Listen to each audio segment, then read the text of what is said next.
Hi and welcome, I'm Toby from AbletonDrummer.com and I will show you how to install and all the functions of the SPD-SX Session Control Max for Live device. You will need Max for Live, which is included in the Ableton Live Suite version or can be bought as an add-on for Ableton Live Standard to use this Max for Live device. So first you need to make a connection from your SPD-SX to your computer. So there are three different ways to do this. You can use a USB connection from the SPD-SX to your computer. You can use a MIDI connection like an old school MIDI cable like this one. Old school because it's quite often now MIDI goes via USB now. That's why I said old school. So a 5-pin MIDI cable, or you might have one of those which is like a MIDI 5-pin MIDI to USB MIDI adapter cable. So let's start with the first one. If you want to use a USB connection, you need to install the driver. The links are in the written out manual and the PDF manual. And you need to set a few things in your SPD-SX to use this connection. So you need to go into your menu on your SPD-SX. You just press menu. You need to select setup. You press enter, and then you need to scroll down to options. And there you will have the USB mode. And this is per default set to the Wave Manager. So this is the way to load samples onto your SPD-SX. But you want to set this to audio and MIDI. If you're completely new to this, please check out my online course about the SPD-SX with Ableton Live, where I show all different connections there are and you can make with your SPD-SX to Ableton Live. Okay, so if you have set this up, you can just plug in a USB into your SPD-SX and into your computer, and then it will show up as a MIDI port, the SPD-SX. Okay, so let's set up the different connection here. Let's leave the menu for now, because if you're doing a different connection here, you won't need to change the USB driver settings in your SPD-SX. So if you have, for example, a Focusrite or a different external sound card where you have a MIDI in socket, a 5-pin DIN MIDI in socket, you can use a MIDI cable to plug it into the out port on your SPD-SX. So this MIDI goes out of your SPD-SX and goes in to your external audio interface. Yes, the third option would be, and that's the one I'm going to use for this video, is just using a USB to MIDI.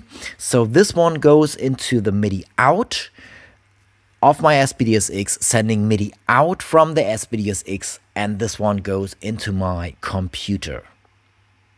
Okay, the next thing you would need to check is if your MIDI routing in Ableton Live is set right. So you can go to your preferences, and under link tempo MIDI, you will find all the different MIDI ports, so the different MIDI ins and outs.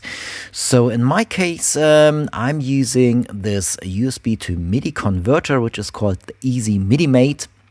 And I'm using port 1 of this one. So I need to make sure that this track in is activated. We won't need the remote here now. If you're using the SPD-SX USB connection, SPD-SX would be written here. And you need to make sure that the track in is turned to on. So that's all the MIDI active MIDI ports we need for now. So let's leave this menu, and you can see when I'm hitting my SPD-SX, I'm receiving MIDI in Ableton Live, and I got this MIDI indicator here, which will be then flashing up. Cool. So, so far that's all you need to do for the MIDI routing. Okay, so now you just need to install and save the Session Control Max for Live device. I prefer to save all third-party Max for Live devices in my user library. You can just open up your live browser, you navigate to your user library, and there you can set up a folder where you want to store stuff. It's just a really nice way to keep things clear and sorted and not to miss devices when you're opening them up later on. So you need to locate the downloaded AMXD file. That's the file format for Max for Live devices. So that's the one you downloaded when you bought the device, and you can just drag and drop it somewhere in a dedicated folder you made, or just in the big folder here. And I have lots of stuff in here, you can see. So let's navigate to the SPD-SX device, and there it is. So now you can just drag and drop this, if you want to use it, onto an empty space or onto a MIDI track you created, and it will load, and then you have the device there, you are ready to use it. Okay, so let's go through the device. Obviously, the device needs to sit on a MIDI track, and it needs to receive the MIDI from your SPD-SX. So we need to make sure that the MIDI is routed into this track. So to keep things clean, I highly advise you to just select the MIDI port here you're using. So if you're using the USB connection from your SPD-SX, SPD-SX would be accessible here now. In my case, I'm using this ESI MIDI-Mate MIDI-to-USB converter, so I need to select this. So now this track and the device which is sitting on this track is only receiving from this one MIDI port, which is actually my SPD-SX. So you want to set the monitor to in. That's one way of routing the MIDI to this track. Or you can arm it as well if you want to record MIDI, but in most cases you just want to set this to in. Okay, so now you can check as well if MIDI is being received here on this track. You have a few indicators here. You can see the indicator here and an indicator down below here. So MIDI is being received in this track, and you're ready to set up the device. Okay, so let's have a look on the device itself. You can just drag and drop it onto an empty MIDI track. And once it's loaded, you can open up the main window view here. And it will open on my second screen as I'm doing a screencast here, but it will open up somewhere around here. And you can save the position for this device. So if you want it to be sitting here, you can save it here by just pressing the S. You can move it where you want it to be and just press S, and then the position will be saved automatically. So you get a second button here which will open up the trigger input view. Yeah, so you can use the device with different MIDI controllers sending MIDI notes. This UI is designed for the SPD-SX, the Roland SPD-SX, and as the Roland SPD-SX has 4 mono trigger inputs, you get those 4 mono trigger inputs being shown here as well. You can use them as stereo as well, but it's still like the single notes will be then translated like input 1 would be 1 and 2, and input 2 would be 3 and 4. Okay, so in some cases you might save the window, like I'm using here, the window position on a second screen. And if I just open up this Ableton live set with the device stored in here and with the window position which isn't available, this might lead to the window not showing up. So you have this reset window position button here, and if you click on that, it will always jump back to the initial Windows position. In my case, at the moment right here now, as I'm doing a screencast on a second screen here, it jumps to my second screen, which you can't see. Okay, so you have one more button here, which is the non-selected notes through. So if you are using some notes here from your SPD-SX which shouldn't be used by functions you can set up here, maybe to play some notes differently, you can actually activate this, and non-used notes which you are not using for this device here will be passed through. This will make a little bit more sense once you've set this up and if you have an actual use case for that. So per default this is set to this is deactivated, so that means only notes which are activated in the device itself will be used and all other notes are being blocked and not going through. So you need to train the device to receive the right MIDI note pitches from your SPD-SX. Make sure you remember the kit you are using here for the particular Ableton Live set, because different MIDI note values can be set up according to the kit which is selected on your SPD-SX. So for example, I picked number 20 here. I named it to MIDI 1, and I now just need to go into my device. I activate the note input here, and now you can see you get, like for every pad and for the triggers as well, you get a note input you need to switch on if you want to use this pad here, and you can put in the right MIDI note pitch value here, which this pad should react to. It makes a little bit more sense if I just use the sync function here. So and now this pad is waiting for the right MIDI note pitch to be sent from this pad here. So I just hit this pad once and it's detected. I've done this with those two here as well. Let's use one I haven't done. So I just hit this one here and do the next one as well. And so this way I'm training the device to note and to see which MIDI pitch note values are coming in, and I can test those. So if I leave the note in menu here, you can see you will get a flashing up monitor here. So just to make sure that this pad is being mapped to the right pad in the device as well. Please make sure that you don't use like the same values, MIDI note pitch values for the different pads. So if this one is set to C1 here as well, so you can see both pads are now being triggered, and you don't actually want this in like 99% of the probable of the usual use cases here. So let's have a look on the different functions each pad can trigger. So this is seen like a horizontal line here can be triggered by this pad, or just one clip, or a particular note value, note pitch value. Okay, so let's start with the scenes here. So let's set up a few scenes, or just name those. First, maybe second and third. And if I put in the right names here, that would make sense. So let's set up a few tracks here as well. So just that we have this here. So let's make this a bit bigger so my video will be shown in here as well. Okay, so I just put in a few clips here so that the scene actually will play.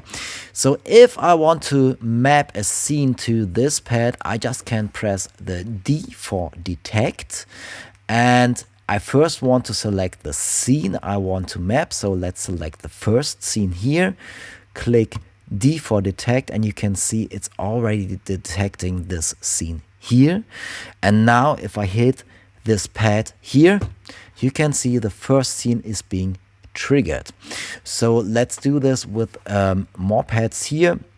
Let's take the second, set this up for scene, press detect, second is detected, and let's press D here, select the third scene. So now those three pads down here will trigger first, second and third scene. That's how easy it is to set up.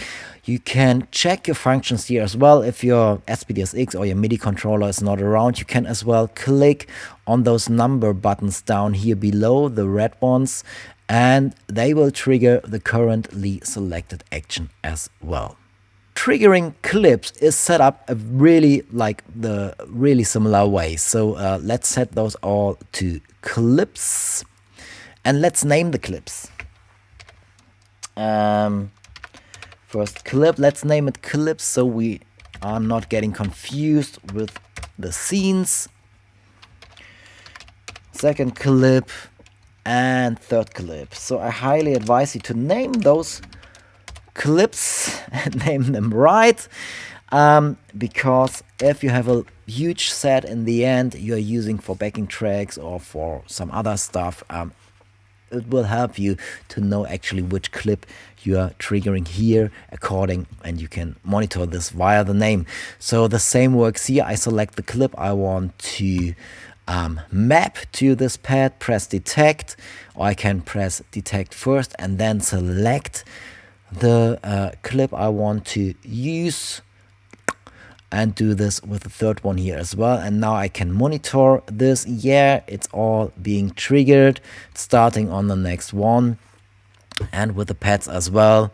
So this is how setting up clips to a pad works. The next function which is possible is to set up different note pitches to be triggered according to the state preset, I call it, in the device here. So you can actually select different MIDI notes here. You can set those via your mouse. Just click on the field, turning it up or down, or use your arrows from your computer keyboard, or just type in the value you want to use. So this is really for understanding how this works or how this can be used. We gonna have a look into the concept of presets and states here now. So different states would mean you have different up to 128 presets and steps you could set up here. So each pad can perform 128 different things here. So for example, you want in state number 1, preset number 1, the first pad to trigger scene 1, and in the next state you want it to trigger the second scene, and so on and so forth, or a different MIDI note according to every different preset here.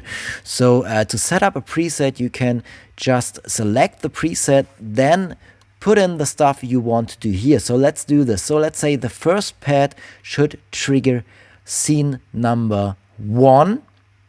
Let's do this real quick again. So we are setting this one up to trigger scene number 1 in state number 1. So maybe let's call this preset 1 for now. So you can type in text down here and press enter, and then the name for this preset will be stored here. So if I go one value up to the next preset, let's call the second preset or song.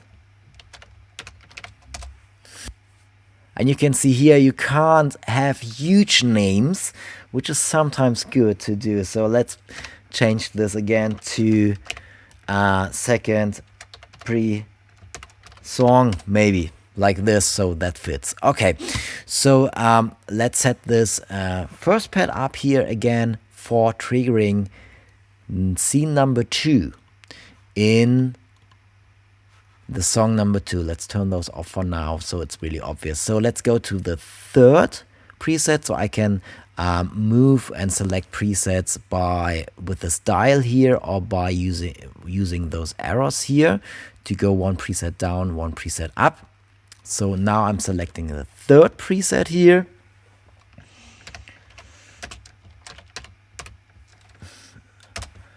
Third press. So you can see the names are being stored here. And I now want to select scene number 3 for the pad, for this same pad here. So now, depending on which state here is selected, this pad will perform different actions here. Yeah. Okay, so now let's set this up for clips on the next pad here. So for example, I want in preset number 1, I want the first clip to be triggered, preset number 2, the second clip to be triggered, and 3, I want the third one to be triggered. So let's set this up. I select clip here because I want a clip function, and this is set globally for all presets. It can be changed as well, this function here, but it needs to be done via MIDI clip automations, which I will explain later. So let's set this up clip. Let's set up the clips function here. So let's select the right preset. So I want to go and preset number 1. I want the first MIDI clip to be triggered. So let's press D for detect here. Let's select the next clip here. Go to the right preset. Press D again, so now you can see second clip, the right name is being selected. Go to the third preset here now and press detect again. Maybe if I made a mistake, I got a clear button here as well, so I can clear things as well. So now I need to reselect this bomb, and I have the third clip here being now mapped to this pad in my third preset. So now you can see if I'm changing to my preset number 1, I'm hitting this pad, it's triggering clip number 1, going to a different preset, clip number 2, and clip number 3. And obviously this is monitored here, and I can see what action will be triggered according to the name which is shown here. So the same goes for notes as well. So let's do this on the third pad here. So maybe I want a C1 for the first preset. And this is like interesting if you have different sounds you want to be triggered on the same track. So if you have, let's real quickly do this. If we are just putting a drum rack here, we're just going to use an empty one for now. I have a drum rack on this track here, and maybe let's say in the first song I want a C1 to be triggered by this pad. So this is what it's happening now, and I can see this is being lightening up. You can't see this that well. Let's take a note length for now to just show you that it's really lightening up, because the MIDI notes are so short so that it won't light up that long. So let's set this to maybe around 1.5 seconds. So if I'm hitting this pad, you can see the C1 is lightening up. And this is the note I'm currently putting out via this pad. So if I have a sound in my C1 here, this will be triggered. So if I'm going to the second preset, let's set this to C#1. So if I'm now hitting this pad, you can see a C#1 is being triggered. So this could be a different sound, a different part of your Ableton Live set.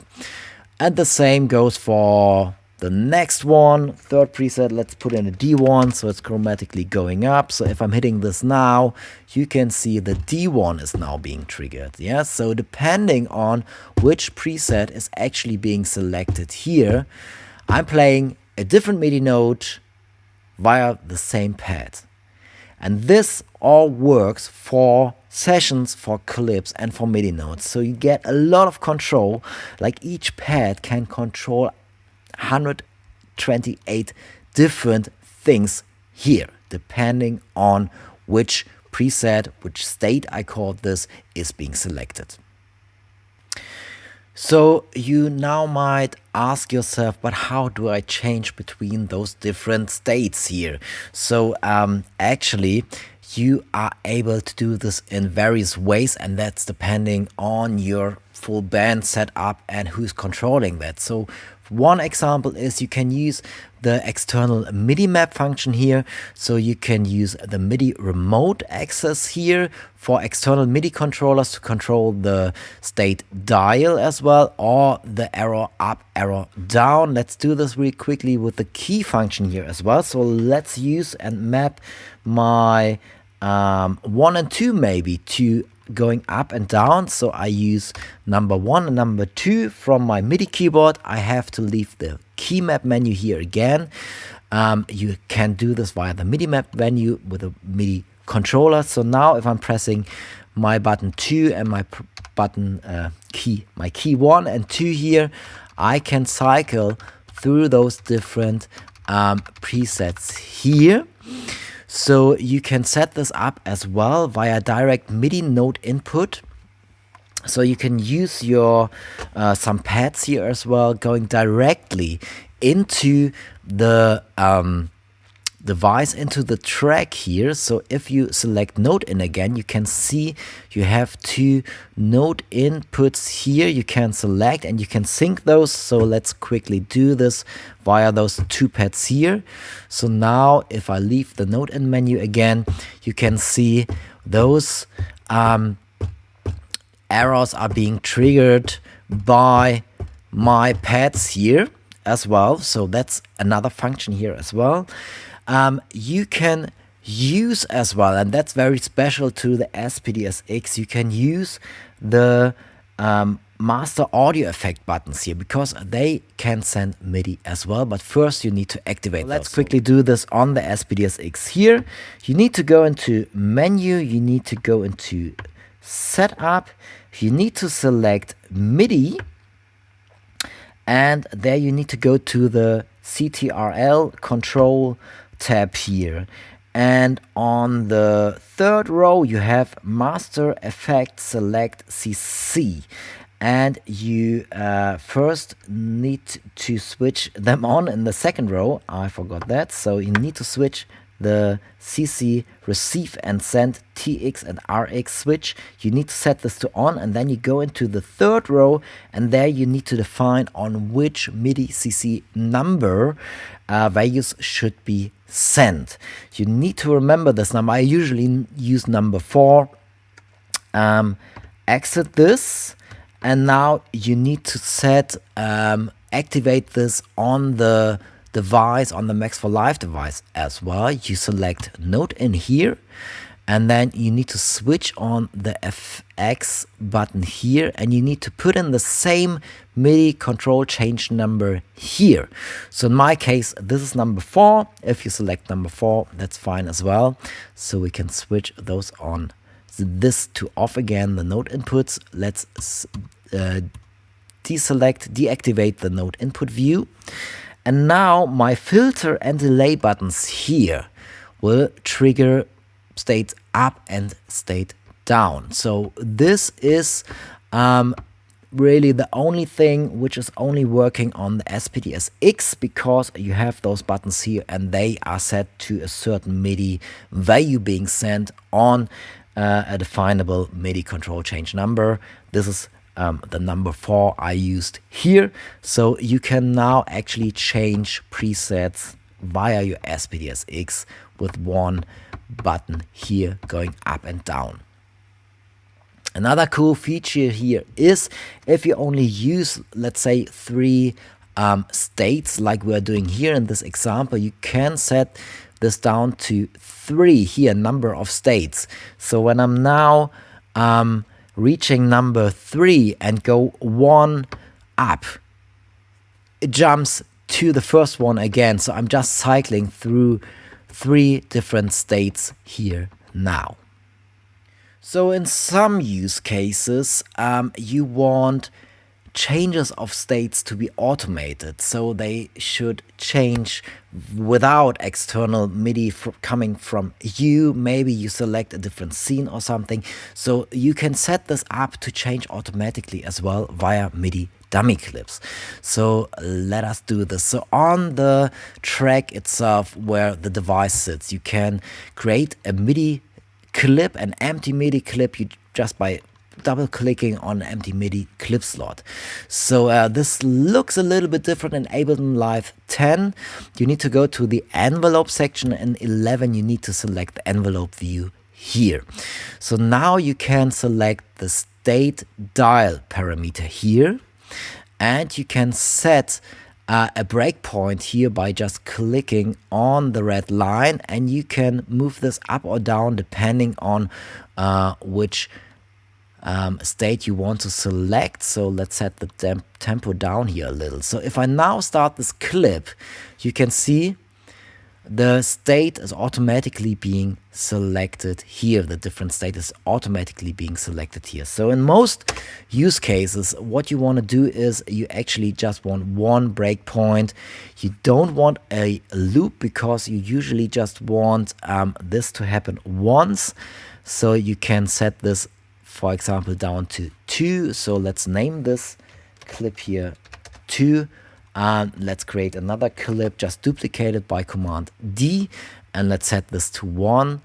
So for example, if this scene or this clip is now being triggered, it will select the right state you set here. So if we fold this down a little just to make things a bit more obvious. So let's say I am with a different MIDI controller or with the SPD-SX itself, I'm selecting this scene here. So what happens now is this clip here is being played, this dummy MIDI clip, and is selecting the second preset on the device here. So now all the different notes, clips, etc. I set up for this preset for the state here are being activated now or being selected.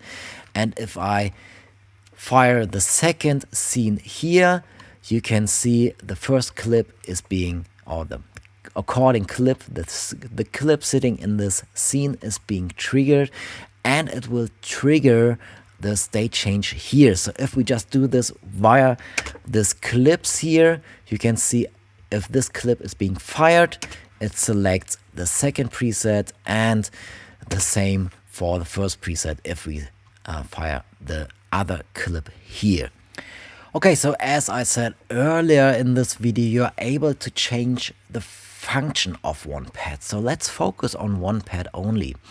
So let's say we have this one pad here, which we want to trigger a scene, and later on we want it to trigger a clip. So usually most use cases would be fine, most users would be fine to just set one global function for one pad for a whole Ableton Live set. Just makes, for most use cases, that just makes sense. So let's say this pad here should only trigger scenes. So via setting this function here to scenes, this will stay for the whole Ableton Live set like this.